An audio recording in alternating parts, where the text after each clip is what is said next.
Have you checked the price of prescription medications lately? Or tried to fill your grocery cart without wincing at the total? With inflation eating away at our dollars like termites on a wooden beam, I have to ask, will your retirement savings truly be enough when you finally clock out for good at 65? What's your retirement plan looking like right now? Go ahead, take a moment to visualize it. Is it crystal clear, or more like looking through a foggy window? Most of us have this vague notion of retiring around 65, maybe traveling a bit, perhaps finally picking up that hobby we never had time for. But have you really crunched the numbers and faced the reality of what your golden years might actually look like? For decades, we've all been sold the same story. Work hard until 65, retire with a gold watch, and ride off into the sunset of leisure. It's practically the American dream, filed right between homeownership and sending your kids to college.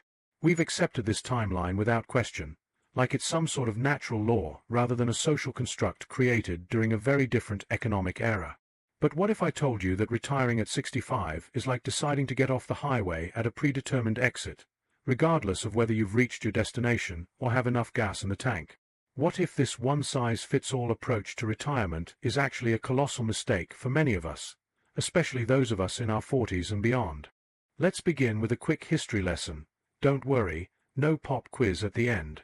The concept of retiring at 65 wasn't handed down on stone tablets. It was largely established in 1935 when Social Security was created. Back then, the average life expectancy was, wait for it, around 61 years.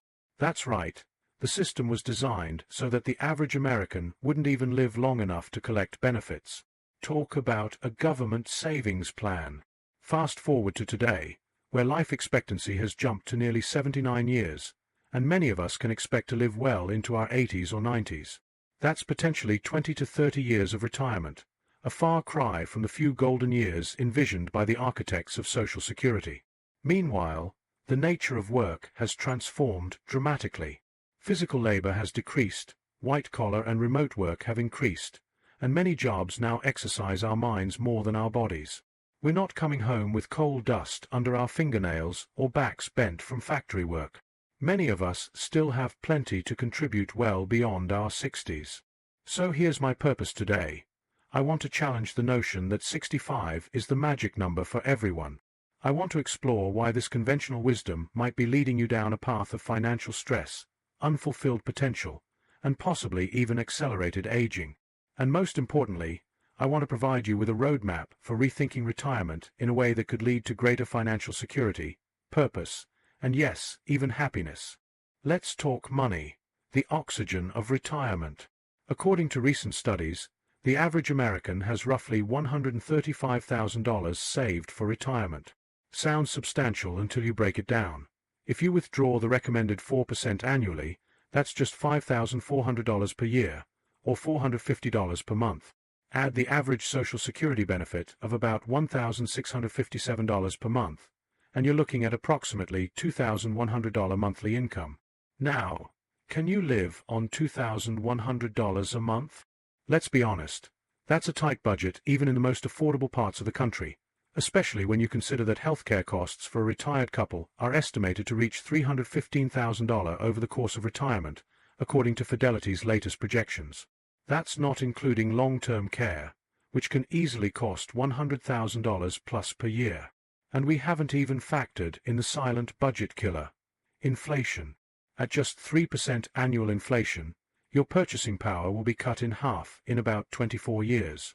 That means if you retire at 65, by the time you're 89, your $2,100 monthly income will feel more like $1,050 in today's dollars. Now we're talking ramen noodles and thermostat wars. Think of inflation like a slow leak in your financial tire. You might not notice it day to day, but eventually, you'll find yourself stranded on the side of the retirement road, wondering what happened to your journey. Now here's where things get interesting. Delaying retirement even by a few years can have a profound impact on your financial security. It's like discovering a financial cheat code that few people are using. First, every additional year you work is another year you can contribute to your retirement accounts. If you're over 50, you can make catch-up contributions to your 401k and IRA, up to an additional $7,500 for 401(k)s and $1,000 for IRAs in 2024. That's like giving your future self a significant annual bonus. Second, each year you delay is one less year you'll need to fund in retirement.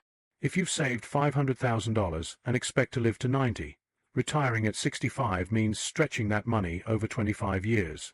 Retire at 70, and suddenly you only need to cover 20 years, a 20% reduction in the retirement funding period.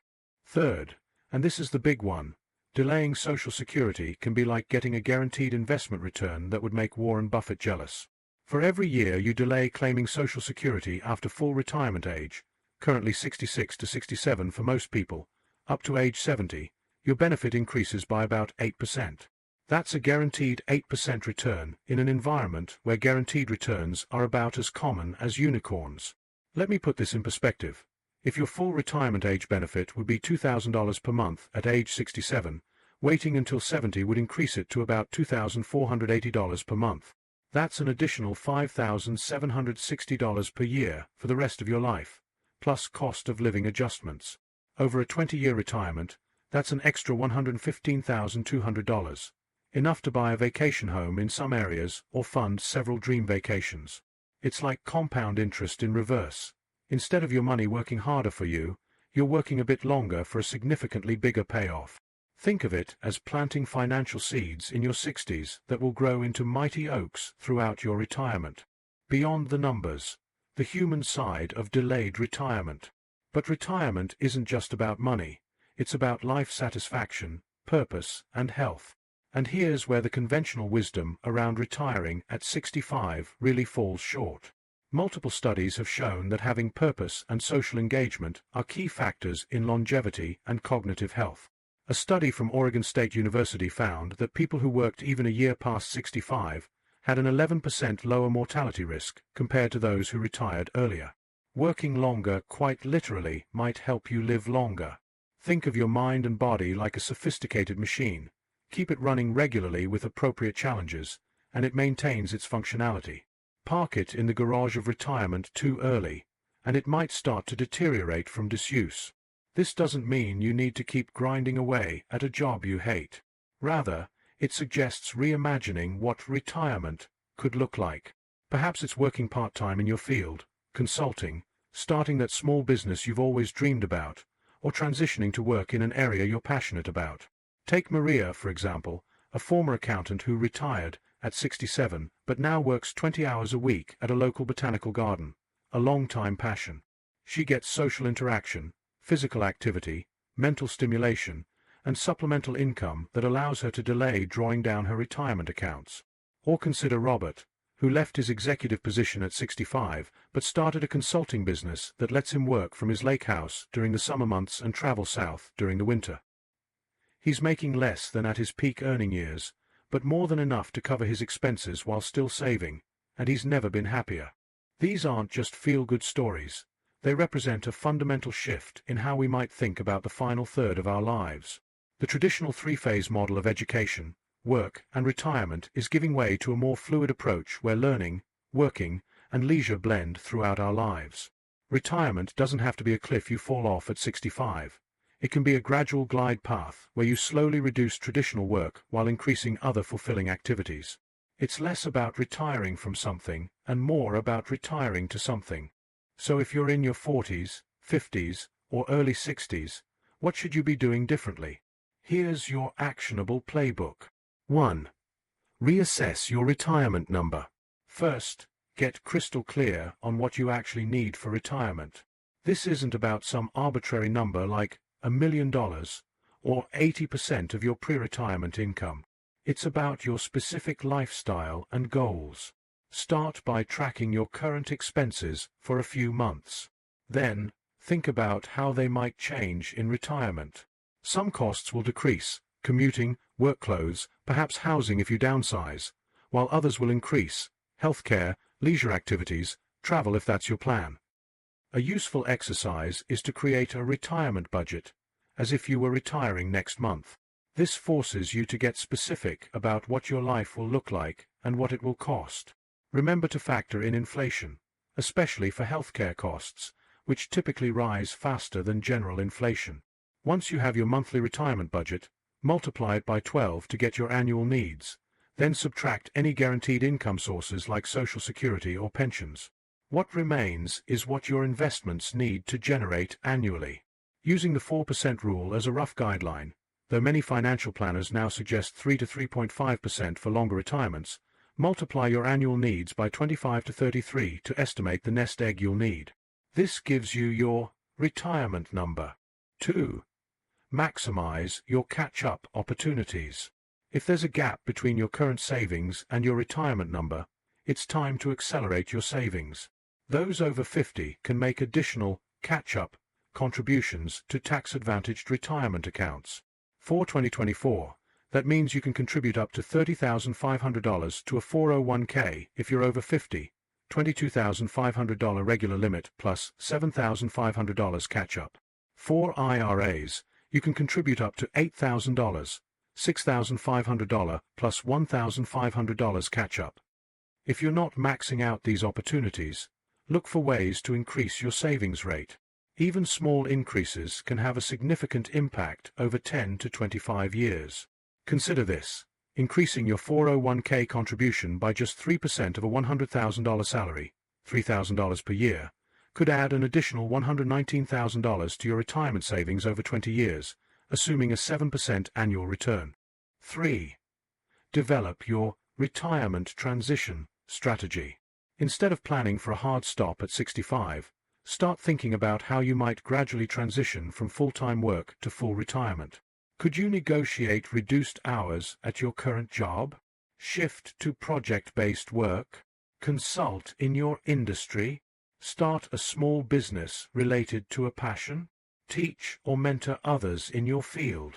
The goal is to find ways to continue earning income while gaining more freedom and flexibility.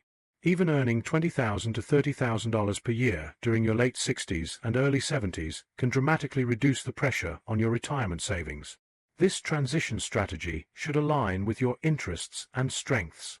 The most sustainable approaches are those that provide not just income, but also purpose and enjoyment. 4. Invest in your health as rigorously as your finances.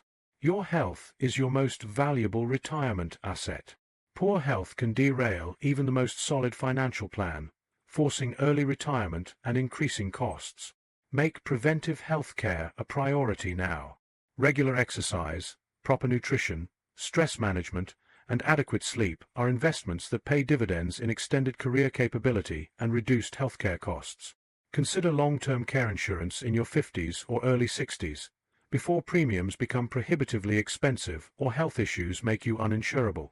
Alternatively, factor long-term care costs into your retirement savings goal.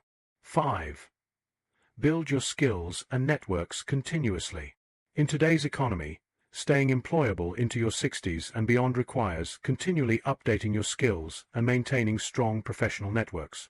Invest in learning new technologies, keeping current in your field, and developing transferable skills that will remain valuable as the job market evolves. Consider how your experience could be valuable in adjacent fields or in roles like mentoring, training, or consulting. Cultivate relationships with colleagues of all ages. Intergenerational professional connections can lead to opportunities that wouldn't be available through age-homogeneous networks. 6. Create a flexible withdrawal strategy. Develop a retirement withdrawal strategy that can adapt to market conditions and changing needs. The traditional approach of shifting heavily to bonds as you approach retirement may not provide the growth needed for a 25 to 30-year retirement. Consider strategies like a bucket approach, where you maintain a cash bucket for 1 to 2 years of expenses, a conservative investment bucket for 3 to 10 years of expenses, a growth bucket for longer-term needs. This allows you to avoid selling growth investments during market downturns while still having secure income for immediate needs. 7. Regularly reassess and adjust. Life doesn't follow a straight line, and neither should your retirement planning. Make it a habit to reassess your plan annually or whenever major life events occur. Be willing to adjust both your financial strategy and your retirement timeline based on changing circumstances. Flexibility is a superpower in retirement planning. I'd love to hear your thoughts on rethinking retirement. What does your ideal retirement look like? Have you considered working beyond the traditional retirement age? And if so, in what capacity?